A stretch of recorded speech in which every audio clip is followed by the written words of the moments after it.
Hello नमस्कार, स्वागत आहे तुमचं सगळ्यांचं माझ्या यूट्यूब चॅनलवर. तर तुम्हाला सांगायचं झालं तर कालपासून खूप डोक्याला टेन्शन आलेलं आहे. आणि टेन्शन म्हणजे आता काय सांगायचं तुम्हाला. आता मुंबईत राहायचं म्हटलं, ठाण्यात राहायचं म्हटलं तरी ह्या गोष्टी सर्रास होत असतात.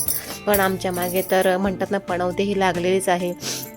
तरी पणवतेही म्हणता येत नाही, चांगलंही आहे आणि वाईटही आहे. तर कसं झालं ना, काल घरमालक घरी आले होते आणि त्यांचं असं म्हणणं आहे की पूर्ण घराला स्टाईल्स लावायच्या आहेत. तुम्ही बघू शकता, कारण घराच्या भिंती ह्या खूप खराब झालेल्या आहेत. खूप माती खाली पडते, खूप रेती पडते.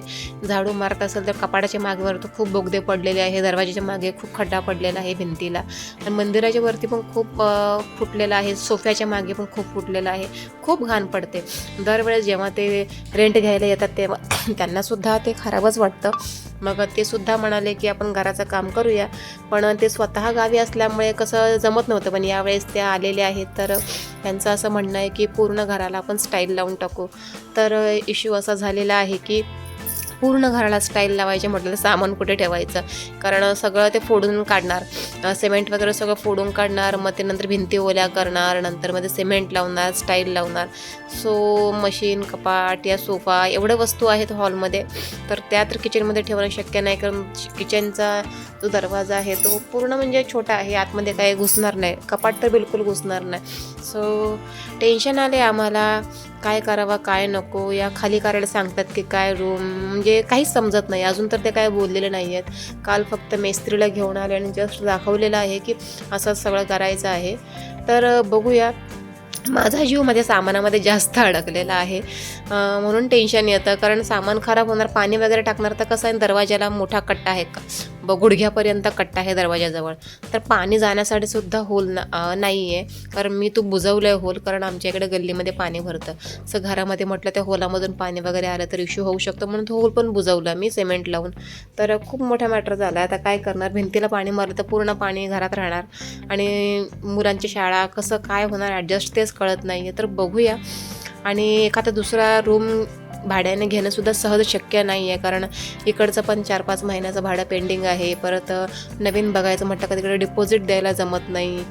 कुठून आणणार डिपॉझिट, कारण शक्यच नाही आहे. सध्याचे फायनान्शियल इश्यूज खूप खराब आहेत, EMI जात आहेत, मुलीची तब्येत खराब आहे. परत माझे मिस्टर एकटे कामगार आहेत आणि 20 ते 25 हजाराच्या मध्येच त्यांना पेमेंट आहे. सगळं हँडल करणं खूप रिस्की झाले. दोघांना खूप टेन्शन आलं आहे. तर बघूया म्हटलं काय करूया ते. तर आता मग घर मालकाला सांगूया की थोडंसं पोस्टपोन करा तुमचं हे काम. पण कामही तेवढं महत्त्वाचं आहे, कारण त्यांच्या भिंती पण खूप खराब होत चाललेल्या आहेत. तर काय करणार. आणि इकडे ना सहज आता पावसाळा चालू असल्यामुळे रूम पण लवकर भेटणार नाही. स्वतःचा हक्काचा रूम असूनही तिथे आम्ही राहायला जाऊ शकत नाही, कारण एक फॅमिली इश्यूज आहेत. तर काहीही समजत नाही आहे काय करावं, कारण ज्यांचं स्वतःचं घर आहे आणि तिथे ते राहत आहेत ना सुखाने, ते खरंच खूप नशीबवान आहेत, कारण ह्या सगळ्या गोष्टींना त्यांना फेस करावं लागत नाही. कारण मी सुद्धा लहानपणापासून लग्न होईपर्यंत जिथे राहिले ते माझं स्वतःचं हक्काचं आईवडिलांचं घर होतं. कधीही रेंटने राहण्याची वेळ नव्हती आली, आणि रेंटने राहण्याचा अनुभवही फक्त मला लग्नानंतरच आलेला आहे. ते खूप थोडा विचित्र आहे. सामान इकडून तिकडून तिकडून इकडं नुसतं हलवत राहणं. आपल्याला म्हणजे पसंतीनुसार रूम भेटेलच असं नाही आहे, आणि जर आपल्याकडे मनाप्रमाणे फायनान्शियल सपोर्ट असेल तर आपण मनाप्रमाणे एखादं रूम बघू शकतो. आणि एवढं तर आपली ऐपतही नाही आहे की आपण फ्लॅट सिस्टीमला जाऊन राहू शकतो, कारण तिथेही भाडं 15,000 काहीतरी फ्लॅट सिस्टीमला आहे. तर ठाण्यामध्ये तर खूप महाग आहे राहणं म्हणजे. तर काय करणार, पर्याय नसतो. हाही रूम मला खूप आवडतो, खूप छान रूम आहे, व्यवस्थित आहे. म्हणजे भले हॉल आणि किचन आहे, बट सुटेबल जागा आहे, आम्हाला जमतं. 2 मुलं वगैरे, आणि मुलांना माझ्या छोटीला तर ती सवय लागलेली आहे. जर एखाद्या दुसऱ्या रूममध्ये जरी राहायला गेलं आणि तो रूम बऱ्यापैकी नसला या लहान असला तर तो तिलाही म्हणजे मुलांनाही थोडंसं ॲडजस्ट व्हायला प्रॉब्लेम येणार. त्यामुळे आम्हा दोघांना टेन्शन आलं. असं बघूया काय होतं आहे ते. आता सकाळी दोघांचं बोलणं झालं की आपण बोलूया, मालकांशी बोलूया काय ते, कारण ते गावाला असतात नेहमी, ते इथे नसतात. आता ते गावाला जाणार म्हटल्यावर पूर्ण कामच करून जातील असं वाटतंय. बट मला टेन्शन आलं माझ्या सामानाचं. तर तर तुम्ही बघतच आहात की मी कोणत्या पद्धतीने सगळं ॲडजस्ट करते. ॲडजस्ट करण्याची वेळ फक्त ह्या वर्षामध्येच आलेली आहे, नाहीतर आमचं सगळं काही सुरळीत चाललं होतं. काही एवढा प्रॉब्लेम येत नव्हता या 25,000मध्ये सुद्धा. एवढंच की मागे सेविंग काही राहत नव्हती, पण खूप 5 आणि 20 रुपयात 10 रुपयात गोष्टी आणून घरी 5-5 रुपयातनी भाजी आणते.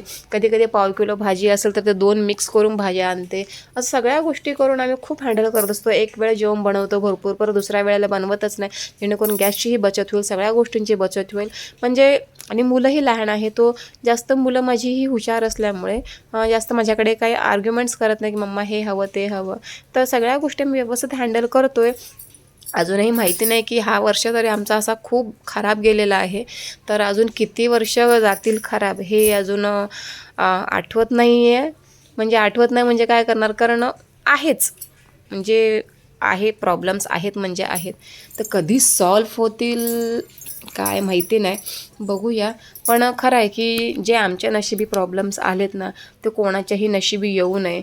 कारण कसं असतं, जरी प्रॉब्लेम्स आले तरी खूप लोकांना सपोर्ट्स असतो, म्हणजे इकडून तिकडून सगळं. आम्हाला तर कुठूनही सपोर्ट नाही आहे. तुम्ही म्हणसाल की मग गावाकडे तुमचं काही नाही, गावाला जाऊन राहा. ते कसं असतं ना, गावालाही जाऊन राहणं एवढं सोपं नाही आहे. जमीन मस्त भरपूर आहे, 8-9 एकर जमीन आहे, पण ती जमीन करण्यासाठी सुद्धा आपल्याकडे भांडवल नाही आहे. या आमच्या गावी पाण्याचा प्रॉब्लेम आहे, म्हणून तर आमच्या गावचे पहिले सासरे माझे इकडे मुंबईला आले. मग ते गिरणी कामगार असल्यामुळे तिथे त्यांनी जॉब केला. त्यानंतर मग इथेच राहावं लागलं, कारण गावी पाण्याचा इश्यू. आता जमीन करणार कशी, कारण खाणार काय, दुष्काळ भाग आहे आमचा मान तालुका. त्यामुळे बहुतेक लोक हे तिकडून मुंबईला राहायला आले, या पोटासाठी आले, आणि तशी इकडे आले तसे इथेच राहिले. आणि गावाला घरही नाही आहे, काही नाही आहे. आणि शेती वगैरे गावाला जाऊन करायची म्हटली तरी तुम्हाला माहितीच आहे की किती काय सगळं सेटअप लागणार आहे. तर त्यातूनच उभं राहण्याचा प्रयत्न करतो आहे, जेणेकरून काही सेटअप आला तर गावाकडे शेतीही सुरू करायची आहे. पुढे जाऊन तरी आपल्या मुलांनाही त्रास होणार नाही, या गोष्टींची काळजी घ्यायची आहे. तर बघूया कसं काय होतं आहे ते. आता खूप लोकांचा हाच इश्यू आहे की मुंबईमध्ये 20,000 जर पगारात तुमचं म्हणजे मोबाईल खर्च, घर खर्च, किराणा, बाहेर फिरणं, सगळ्या गोष्टी तुमच्या आल्या, मेडिकल आलं, हे सगळं 20-25 हजारामध्ये नाही भागत. अरे म्हणतात ना, किड्या मुंग्यांसारखं जगणं हे कशाला पाहिजे. त्यापेक्षा गावाला जा आणि गावाला सुखात राहा, असं प्रत्येकाचं म्हणणं असतं.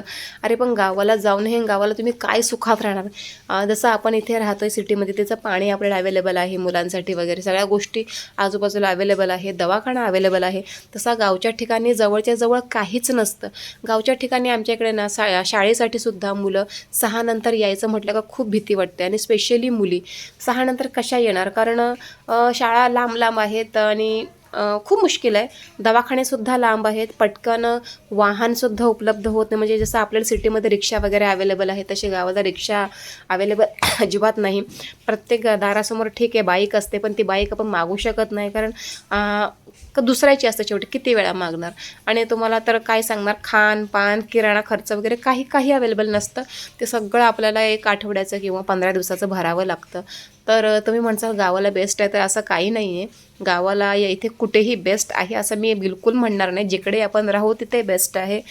तर फक्त काय हँडल करता आलं पाहिजे आणि सावधगिरी बाळगली पाहिजे. फक्त की प्रॉब्लेम्स हे प्रत्येकाला येत असतात, असं नाही की कोणाला येत नाही आहे. पण गावच्या ठिकाणचं जे हवामान आहे त्यामध्ये आजार पण कमी असतं, हे मात्र खरं आहे. तर बघू आम्ही आमचे प्रॉब्लेम कसे सॉल्व करतो आहे ते. बाकी तुम्हाला मी अपडेट तर देतच राहीन, कारण सवय लागलेली आहे तुमची. आणि बाकी कोणाशीही न बोलल्यामुळे मी तुमच्याशी बोलते आणि माझंही मन हलकं होत असतं. तर बघूया आम्ही इथेच पुढे राहतोय की चेंज करतोय. या घराचं काम चालू झाल्यावर घर कसं दिसतंय हे नक्की मी तुम्हाला दाखवेन. मलाही आतुरता आहे पुढे काय होईल ते बघण्याची. शेवटी लाईफ आहे. तो भेटू पुन्हा एका नवीन व्हिडिओसह. So bye.